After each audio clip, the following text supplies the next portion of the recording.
What's up, everybody? It's your boy J.R. Lee. I'm back for another exclusive fly on the wall experience, and today I got a gem for you guys, man. I got the legendary Marquis Robinson. A little bit about Marquis, Mr. Robinson, right? He's a 7-figure earner in real estate. But the cool thing about it is only 3 years ago, he was a teacher in the classroom making $2,000 a month. From $2,000 a month to multi-seven figures in only 3 short years. How did he do it? Real estate. We're gonna find out exactly how he did it. Let's go.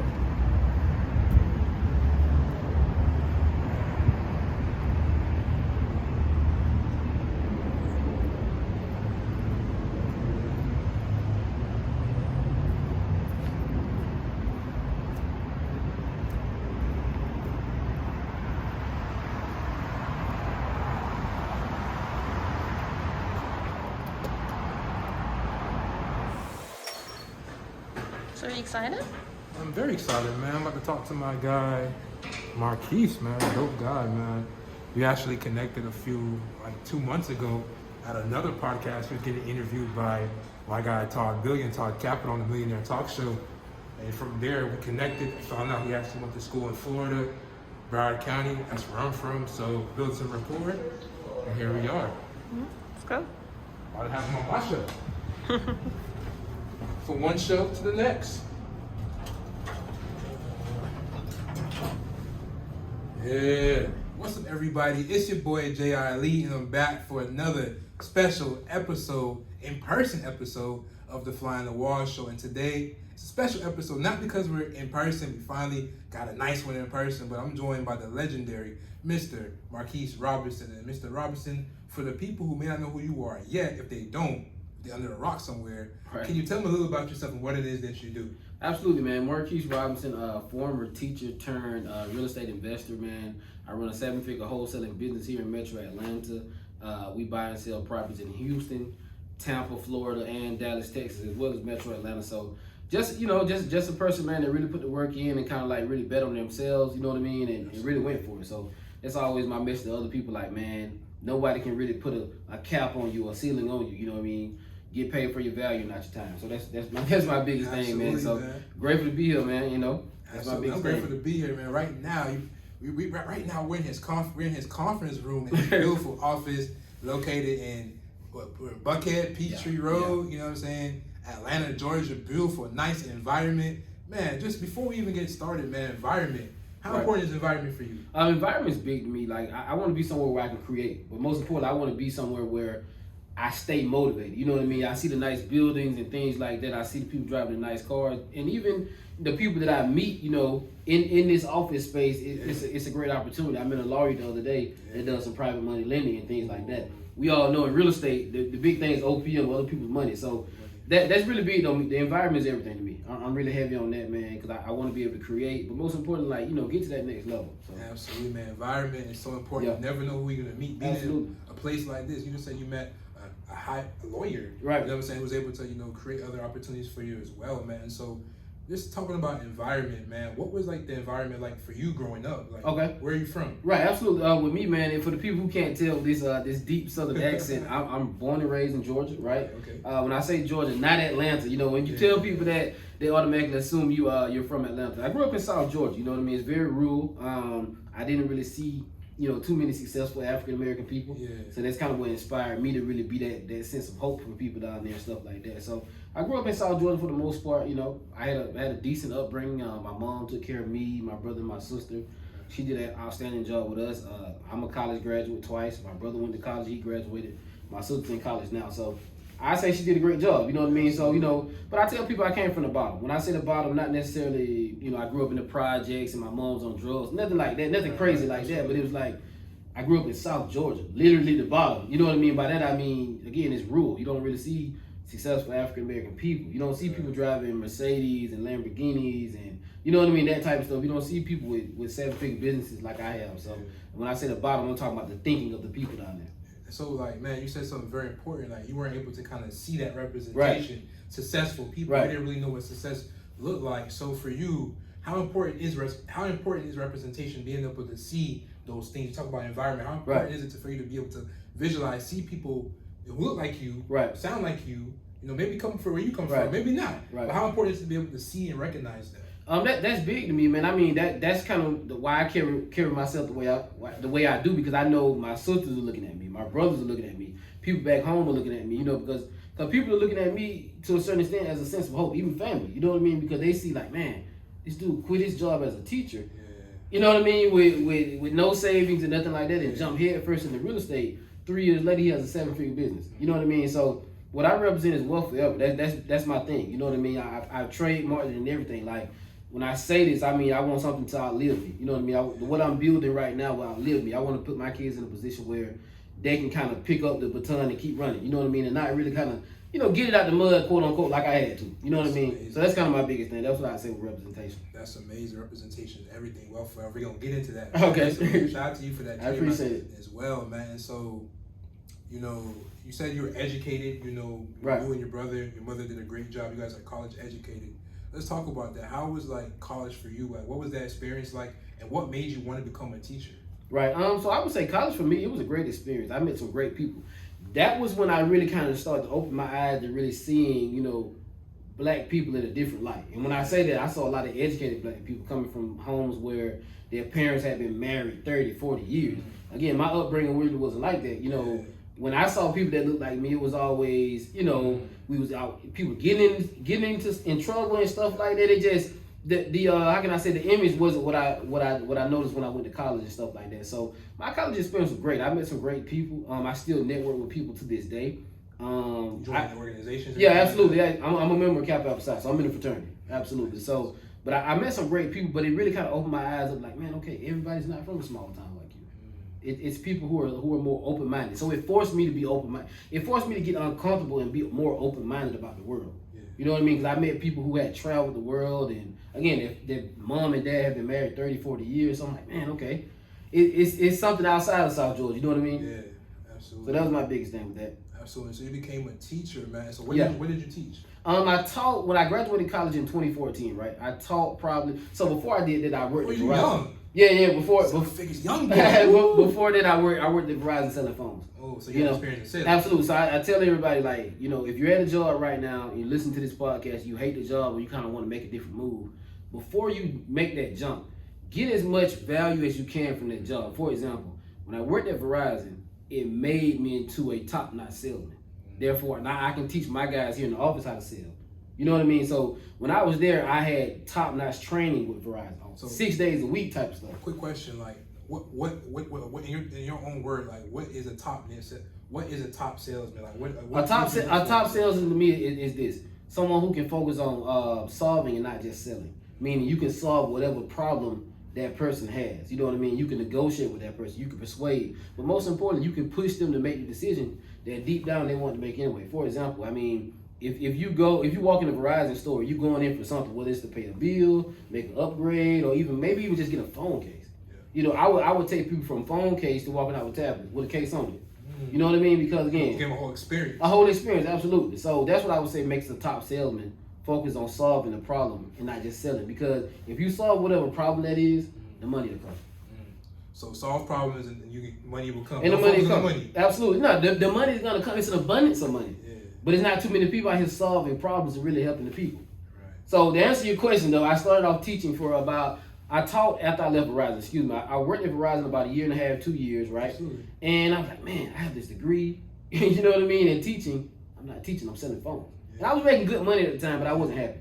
Right. So I was like, okay, let me put this degree to work. And that's when I started teaching.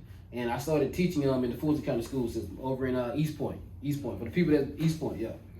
So I started teaching there, What was that like? Did you enjoy it? I really didn't enjoy it, man. You know, because at the end of the day, my thing was this. The reason I got into teaching was because I wanted to give back. I wanted to show African American kids a black man in a positive light. And I thought I was doing a good job by doing that as teaching. But truth be told, they really didn't respect it. You know what I mean? They were like, okay. It couldn't have been for the money. Nah, bro. I was barely making $2K a month. So no, it definitely wasn't for the teaching. You know, for the money. Excuse me. It definitely wasn't for the money. Absolutely. So, you know what I mean? So you was making less than $2,000 a month teaching? Barely $2,000 a month. You know what I mean? And so were you able to take care of your livelihood doing that? I would say I was surviving. You know what I mean? I was surviving. And that's kind of why, you know, I go so hard now. I do not want to go back. Yeah. You know what I mean? So I would say I was able to pay my bills and things like that, but nothing to the point where I can go on vacations and all that type of stuff. So no.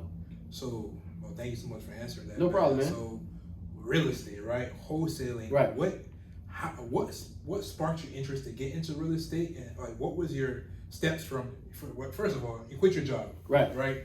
Like, how did you like get that courage to say, you know what? Did you have any savings, or did you know what like the route you wanted to take after you quit your job? I didn't have a savings at the time, but one thing I did, I think I had like maybe a couple grand in the little teacher retirement account that they give you. They take the money out your check every time. Okay. So I think I cashed that out. Yeah, I cashed that out, and I was like, man, I'm just gonna go for it. You know what I mean? So I quit my job as a teacher, and just got head first into the real estate.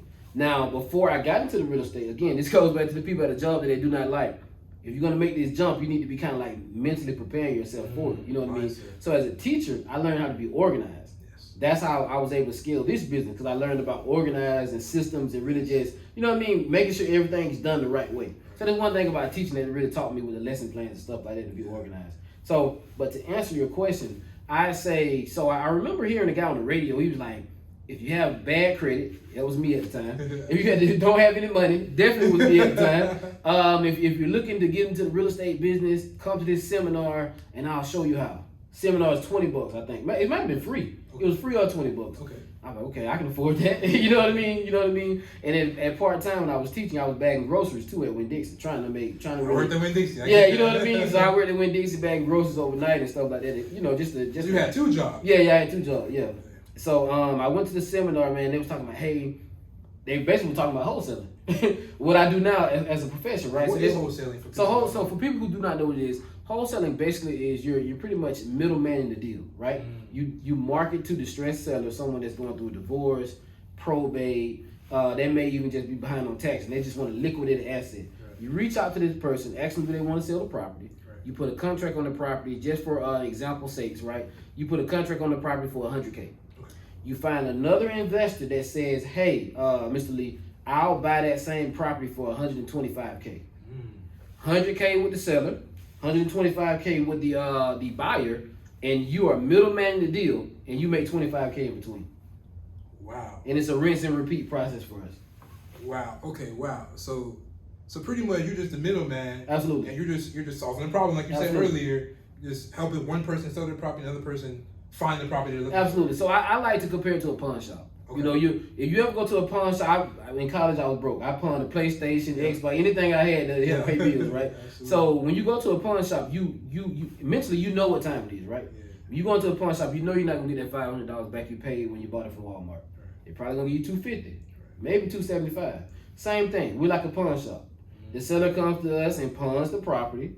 We give them what we feel is a reasonable deal. Of course, it goes with some negotiation too. Make sure we're on the same page as far as price.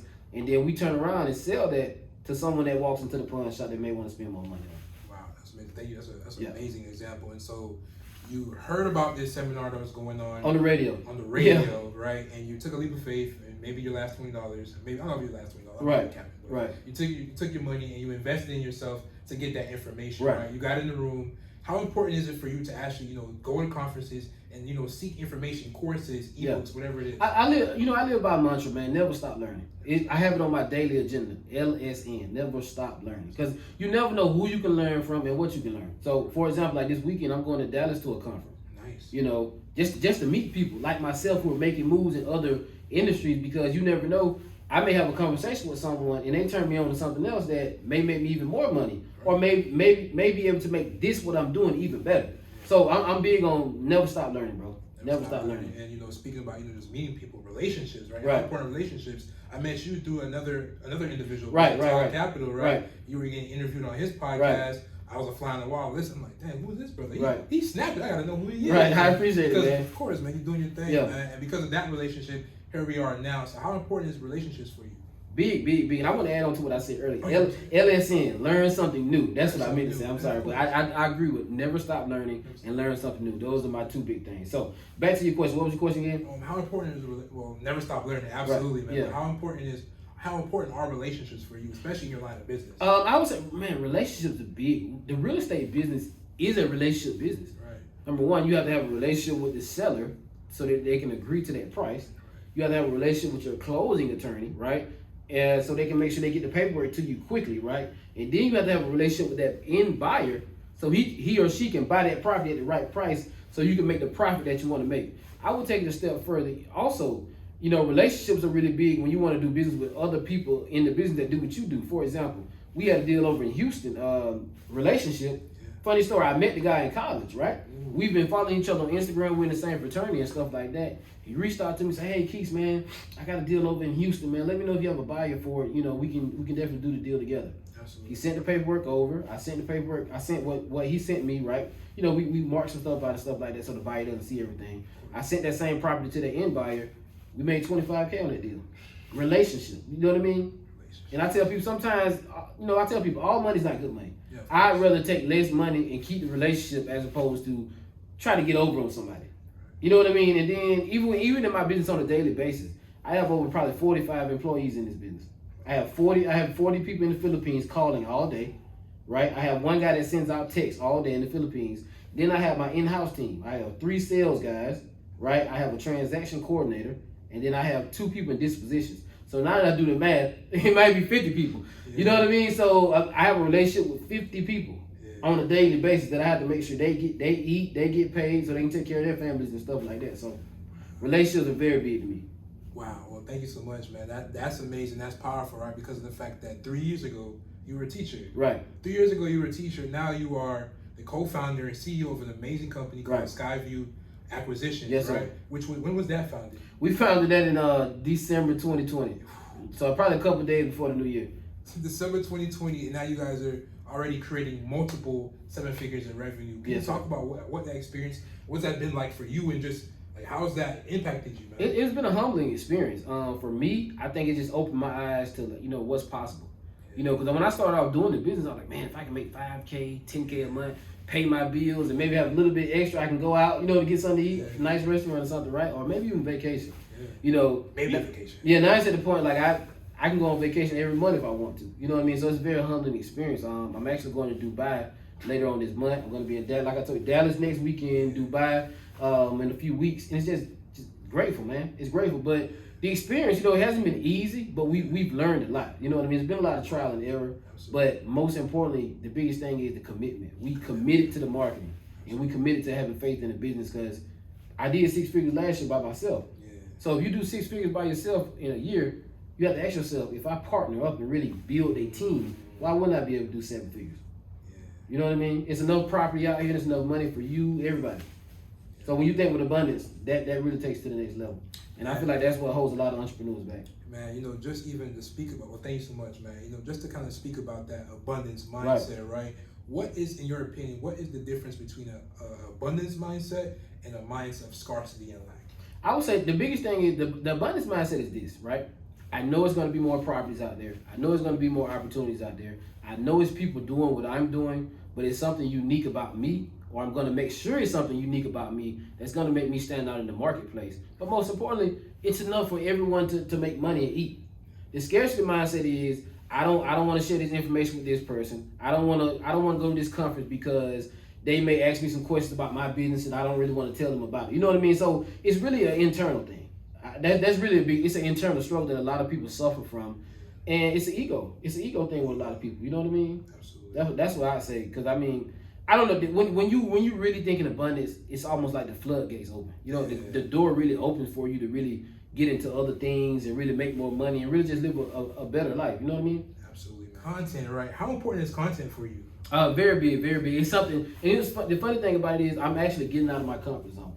I'm an extrovert, but for a while I wasn't really comfortable on camera. Yeah, I play football. Okay. Yeah, so I play football, so I've always been an extrovert, but just the whole getting on camera thing, I still was kind of, you know what I mean, uncomfortable with it. But I'm weird. Yeah, seriously. So I'm slowly getting more comfortable with it. That's good, man. That's good, man. You know, speaking about content, man, I mean, following your page, man, you make some dope content, man. But one thing that I really enjoyed seeing, man, was that you was in the helicopter. Yeah. Last weekend. What was that like, man? Man, it was cool, man. It was cool. You know, my biggest thing was I just took a leap of faith, man. I took a leap of faith and tried something new. And that's kind of my biggest thing. I wanted people to see, like, man, okay, I took a leap of faith and got on the helicopter. you can take a leap of faith and get into entrepreneurship. I'm not saying you have to quit your job, but you can really take a leap of faith and start that side business, right? Get into entrepreneurship and really just, increase your value and stuff like that. So that's my really biggest thing about the helicopter. Like, I want to try something new and really take a leap of faith. Absolutely, man. You ever see yourself skydiving, jumping out? I'm thinking about it. I would do that. I really would. I'm spontaneous like that. I like stuff like that. I'm big on that. I see a lot of people, they set like a goal for them. They do this, or they do it for their birthday, or they say they hit a goal, they go skydive. They're gonna do, yeah. So like, what do you think is gonna push you to do that? You just do it randomly, or after you hit 8 figures? I'd probably say when I become a multi-millionaire, man. I still gotta live. Just you know what I mean? So, upon walking in, I noticed your wall outside your office. Right. It said results over excuses. Yes, sir. Right. And excuses. I learned something a long time ago. Excuses are tools of the competent. Yeah. Build monuments of nothing. Absolutely. Right? Yeah. I learned. Absolutely, man. And so, excuses, man. Like, let's talk a little bit about excuses and how they could kind of just ruin us. Like, why important is it to focus on the results and actually execution rather than excuses? I think the thing with that is this, man. Everybody has excuses, man. My foot hurt. Your foot hurt. You know what I mean? It's always going to be something. But I think when you focus on your why are you doing this? Why are you getting up every day? Or is this going to fulfill you? If this is going to fulfill you and you know your why, when it gets hard and you go through those peaks and valleys that comes in entrepreneurship, you won't fall to the side and you won't get caught up in the excuses. You know what I mean? You're like, okay, you look at it like this, okay, am I having a bad day or did I just have a bad moment? And does this business suck or just did I just run across a bad seller or a bad client or a bad customer or something like that? You know what I mean? So that's my biggest thing. I say your why. Your why has to separate you, man. And I believe it, results over excuses, because at the end of the day, Georgia Power does not want to hear the excuses. You know what I mean? The rent person or your mortgage company, whomever, whatever your situation is, they do not want to hear it. Do you have the money to pay it or not? And I think a lot of people, that's what's holding them back, because they make a lot of excuses. Sometimes I live in a black and white world. Did you do it? Did you make the phone call or no? Did we close the deal or no? Did we satisfy the customer or no? And when you kind of really simplify it like that, a lot of times in life, you'll be better off. Because I think what people do is overcomplicate things. Absolutely. It's a yes or no. Did you show up on time to work or no? You know what I mean? Sometimes it's just that simple, but I think people overcomplicate things. Absolutely, I definitely agree, man. So I could tell you were a teacher, right? Just the way you articulate yourself. I appreciate it. Absolutely, man. You jump from, being a teacher to a 7-figure earner, but however, you're still teaching. Right. You offer a bunch of, seminars and ways for other people to learn about what it is that you're doing. Right. Let's talk a little bit about that. Absolutely. So right now I have the Wholesale Mastery 2.0 course. I mean, I've dedicated months and months and months to giving people what I've learned in 3 years. So the trials and tribulations I went through in 3 years, you wouldn't have to go through. You know what I mean? The information, the 3 years it took me to get here, I can get you there in a few months if you invest in yourself and invest in learning the information and really taking it serious. You know what I mean? Making that commitment. So that's the biggest thing, the commitment. So I have a Wholesale Mastery 2.0 right now. I have a few other things I'm going to roll out probably later on this year. I have some big projects I'm working on, but I'm just really excited to give back and just educate, the community, the culture on a business that changed my life. I tell people this all the time. The real estate business changed my life. It can change yours too if you commit to it. Oh man, absolutely, man. That's amazing. And if I'm not mistaken, I think you're working on some type of system that you're offering as well. Yeah. Like a program. What was Absolutely. So I have the course, and then I have Skip Source. Basically, it's an investing software for anyone looking to invest in real estate. You can get phone numbers for the sellers. You can get the list to call these sellers and things like that. I even have a setup where you can send them a text from the software. So please don't hesitate to invest in that if you're looking for a software to really get you, across the finish line with your deals and get you some deals closed consistently. Absolutely, man. That's amazing. That's a lot of value, man. I appreciate it. I can tell you're well read, man. What type of books have you read? Man, of course, anything Robert Kiyosaki. I've read all of his stuff. Absolutely. Grant Cardone, Seller Be Sold. What else have I read? I read that. A lot of financial books, of course. Think and Grow Rich, things like that. So I'm a heavy reader. I'm big on reading. So how important is reading for you? It's big, man. Learn something new. LSN, learn something new. So reading is big to me because I didn't really take it serious as a kid. I was a great reader. I was a great reader, but it was like I didn't really take it serious. And my personal opinion is I feel as if all the game and all the gems are in the books because most people don't read. You know, so that's where all the game. Anything you want to do, I feel like any obstacle you want to overcome, it's probably a book on that. You know, it's a book on how to overcome that or how to put a game plan together so that won't happen to you again. Absolutely. Being a good reader is so cool because you can hold better conversation. Absolutely. Right? And have you ever had like a conversation with someone you can tell like, oh, they read that book too? Absolutely. Yeah. Yeah. Absolutely, man. I'm not gonna hold you too much longer, man. But one of the questions I like to ask all of my guests when they come on this show, man, is their definition of success. Right. And success varies depending on where you are in life. It doesn't have to be monetary. It could be physical. It could just be wealth forever for your family.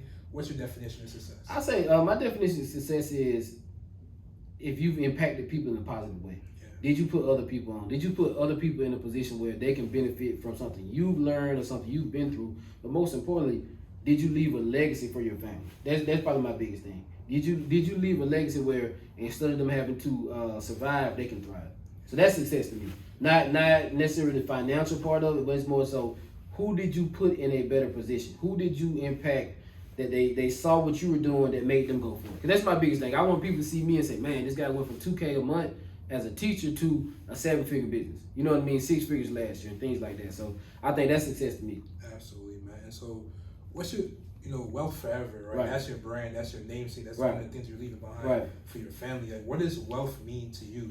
Wealth, very similar. Wealth to me means putting your family in a position where they won't have to stress about some of the things you had to stress about. You know what I mean? Put your family in a position where they can pick up where you left off and really keep the ball rolling. You know what I mean? That's really my biggest thing. Not necessarily from a financial standpoint, right? That's a part of it, but the biggest thing is mentally. Have you mentally prepared them to take the finances that you left them and multiply that? So that's what wealth forever means to me. Like really just send your family up to have a lasting and long legacy. You know what I mean? With a great reputation as well. That's my biggest thing. Absolutely, man. And and you're the CEO of this company, right? And being a CEO, you have to be a visionary. You have to be able to see in the future, right? And so, where do you see yourself and your company in the next 5 years? I say in the next 5 years, we plan on expanding into other markets, right? Number one. Number two, we plan on opening up a brokerage as well. Oh, wow. So we want to do it where we're making the money wholesaling, right? Meaning, for people who don't know, with the wholesaling, we usually go after off-market properties, right?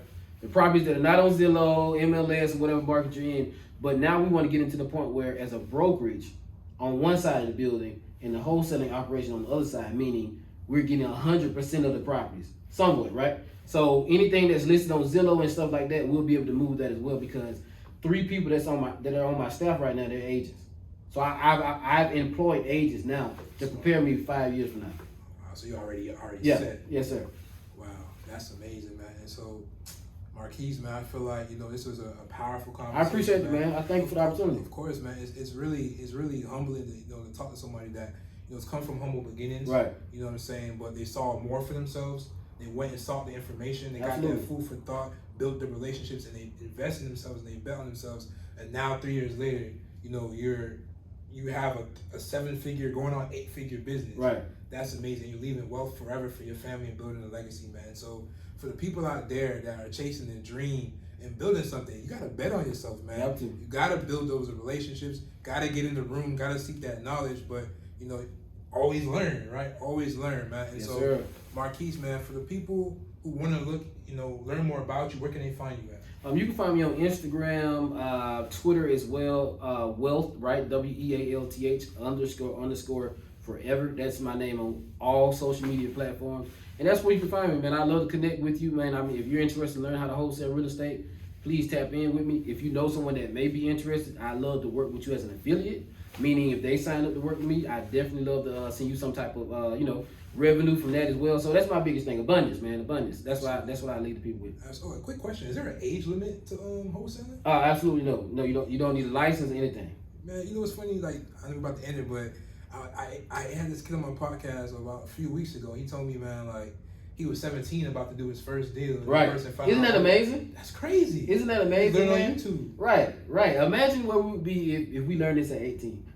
You know what I mean? We'd be millionaires by now. Multi-millionaires. Oh, man. Man, that's the beautiful thing about it, though. That's the beautiful thing about entrepreneurship. That's the It's beautiful not an age thing. limit on it. There's no age limit. Entrepreneurship doesn't discriminate. Only thing that discriminates against is excuses. You know what I'm saying? Right. No excuses in this game. Results over excuses. Results over excuses, man. This was episode what episode we on? 67, I think. Woo! Marquis, man, it's about to be I appreciate a it, man. year, bro, since I started really doing this. It's just the 67 beginning for you, man. interviews, It's just the beginning for you, man. Thank you, man. I appreciate it, man. My guy, Wealth Forever, Marquis Robinson, episode 67. It's the Fly on the Wall Show. Peace. Peace. Thank you.